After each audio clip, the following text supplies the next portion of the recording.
आप सब पर सलामती हूँ। मैं यासिर रशीद हूँ और आप मेरा वीलॉग देख रहे हैं। नाज़रीन, आज के दिन पाकिस्तान तहरीक इंसाफ ने एहतजाज की कॉल दी, इसके ऊपर बात होगी। और खैबर पख्तूनख्वा के साथ किया जा रहा है और खैबर पख्तूनख्वा का प्लान क्या है, इसके ऊपर बात होगी। और पाकिस्तान पीपल्स पार्टी की मुलाकात कैसी रही, अब उनका अगला प्लान क्या है, उसके ऊपर बात होगी। और इसके अलावा बात होगी दौरान इद्दत केस के हवाले से।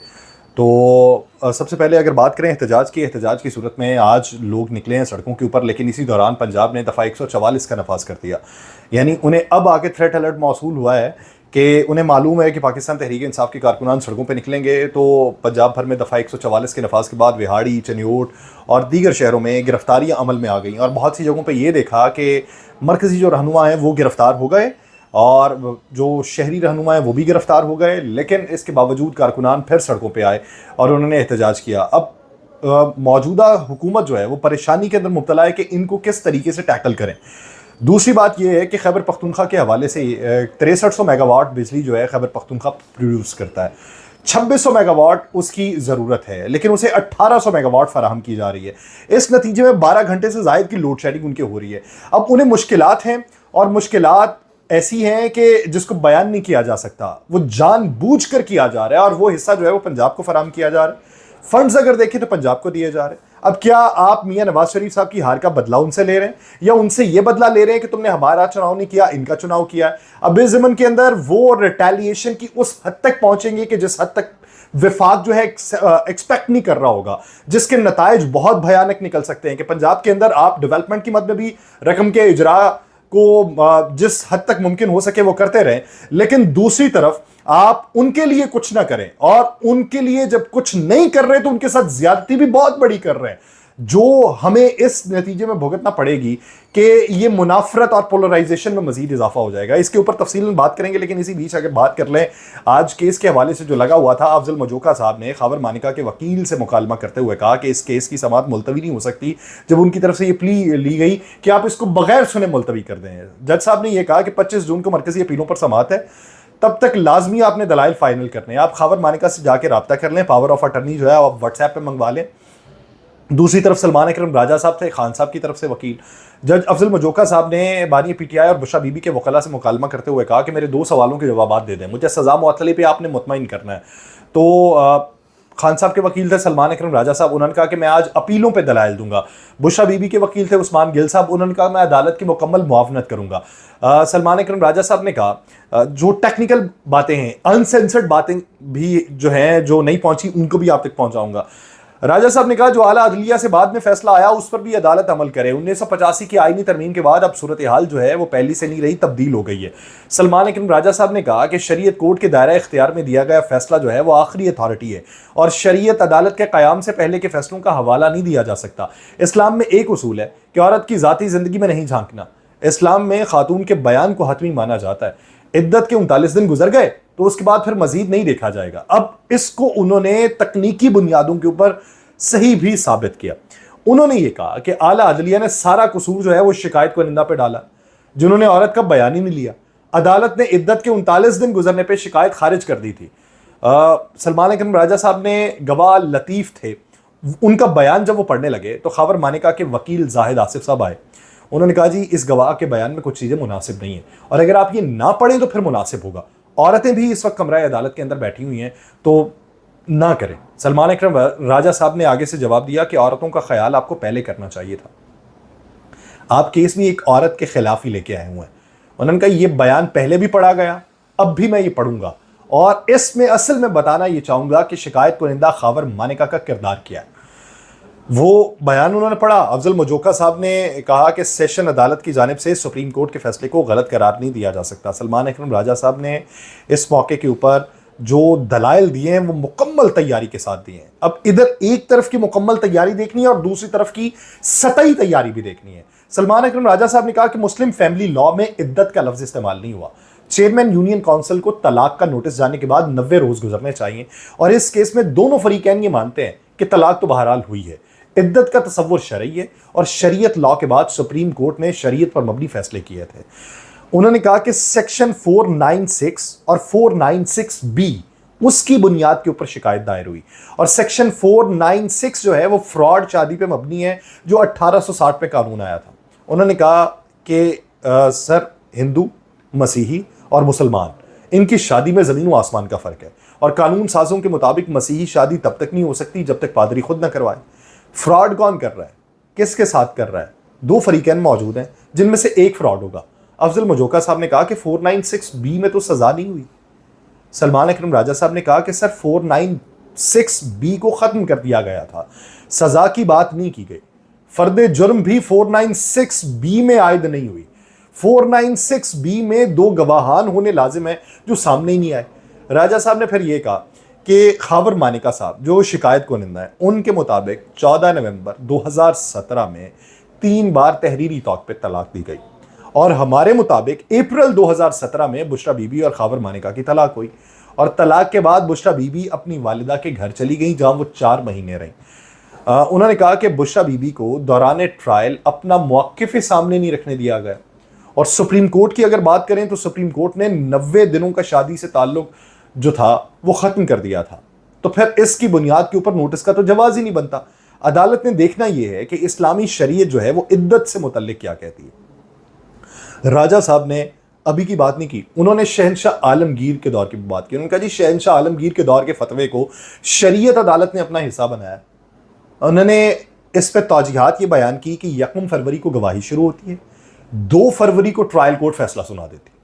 जज साहब हैरानी का इजहार करते हैं, पूछते हैं 2 रोज में फैसला? राजा साहब कहते हैं जी सर 14 घंटे 2 रोज हम खड़े रहे। ट्रायल कोर्ट ने कहा कि आज ही आप सब करें। ट्रायल कोर्ट ने कहा कि गवाह दलाइल सब कुछ आज करें, फैसला सुनाना है। राजा साहब ने अदालत को कहा कि रात 12 बजे तक हम अडियाला जेल में खड़े रहे। ट्रायल कोर्ट का ऐलान जंग ये था कि 3 फरवरी को ही हमने फैसला सुनाना है। उन्होंने जज साहब से पूछा, अमूमन जज साहब सवाल करते हैं, राजा साहब ने जज साहब से पूछा कि सर क्या आपने कभी किसी वकील को कहा है कि रात 11 बजे दलाइल दें? उन्होंने कहा खावर मानिका ने कहा कि बुशरा बीबी दुनिया के सबसे शरीफ खातून है। खावर मानिका ने यह भी कहा कि जब बानी पीटीआई का ज़िंदगी में अमल दखल नहीं था तब तक वो शरीफ थी। खावर मानिका ने इंटरव्यू में इमरान खान को दुआएं थी और कहा कि रूहानी ताल्लुक था। शिकायत जब उन्होंने दायर की है इससे पहले खावर मानिका 5 साल 11 महीने खामोश रहे। खावर मानिका फिर बाद में एंड में आके गिरफ्तार होते हैं, 4 महीने वो जेल में रहते हैं। सलमान अकरम राजा साहब कहते हैं कि खावर मानिका 14 नवंबर को जेल से बाहर आए, 25 नवंबर को वो शिकायत दर्ज करता है और जो लोग चिल्ले पे जाते हैं हमें मालूम है उनके साथ क्या होता है। अफजल मजोका साहब ने इस मौके के ऊपर रिमार्क्स दिए। उन्होंने कहा कि अदालत ने यह नोट कर लिया है कि प्रेशर के तहत ताखीर से ये शिकायत दायर की गई। यानी आपने 5 साल 11 महीने का जो बताया और फिर बताया कि वो 4 महीने जेल में रहे, आए, फिर शिकायत दायर की, तो प्रेशर के तहत ताखीर से ये शिकायत दायर की, ये हमने लिख लिया। सलमान अकरम राजा साहब ने फिर मुफ्ती सईद साहब का हवाला दिया। उन्होंने कहा जी मैं उनकी बातें अदालत के सामने लाना चाहता हूँ। मुफ्ती सईद के लिए मेरे पास झूठ के लिए और कोई शाइस्ता लफ्ज़ नहीं है, उन्होंने झूठ बोला है। उन्होंने कहा खावर मानिका से पहले हवा में कहीं नमूदार होने वाला हनीफ नामी जो शहरी है उसने शिकायत दर्ज की। अच्छा, इसमें मजे की बात यह है कि मोहम्मद हनीफ की शिकायत में वही गवाह थे जो खावर मानिका की शिकायत के अंदर थे। ऑन चौधरी शिकायत के करता धरता है, तमाम गवाहान को ऑन चौधरी जमा करते रहे और ऑन चौधरी की मौजूदगी में मुफ्ती सईद ने कहा कि मालूम नहीं कौन गवाह था, तो इसलिए मुफ्ती सईद जो है वो भरोसे के लायक नहीं है। ऑन चौधरी को इस्तेहकाम नामी पार्टी से बदले में टिकट से नवाजा गया। अफजल मजोका साहब ने सवाल किया कि ये बताएं कि खावर मानिका को कब मालूम हुआ, ये उनके वकील से पूछ रहे हैं, खावर मानिका के वकील से, कि ये बताएं कि खावर मानिका को कब मालूम हुआ कि बुशरा बीबी और बानी पीटीआई का निकाह हुआ। अच्छा, उनके वकील से जाहिद आसिफ साहब, अब ये सतही तैयारी देखें, वो कहते हैं मैं खावर मानिका से पूछ के अदालत को आगाह कर दूंगा। ये लेवल था तैयारी का, ये लेवल था दूसरों पर इल्जामात लगाने का। फिर अदालत में शाहजेब खानजादा के साथ खावर मानिका का इंटरव्यू जो था वो अदालत में चलाया गया, जिसके बाद दलाइल में सलमान अकरम राजा साहब ने कहा कि खावर मानिका ने जो यहाँ पे बातें की इसका मतलब है ये झूठ शख्स है, जिस पर खावर मानिका को झूठा कहने पे उनके वकील जाहिद आसिफ साहब ने कहा कि ऐसे अल्फाज इस्तेमाल ना करें, पहले भी मेरे क्लाइंट के साथ एक नाखुशगवार वाक़या हो चुका है। वो जो नाखुशगवार वाक़या हुआ अदालत के बाहर वाला, उसका पहले बयान कर दूँ थोड़ा सा, फिर इस समात के ऊपर वापस आता हूँ।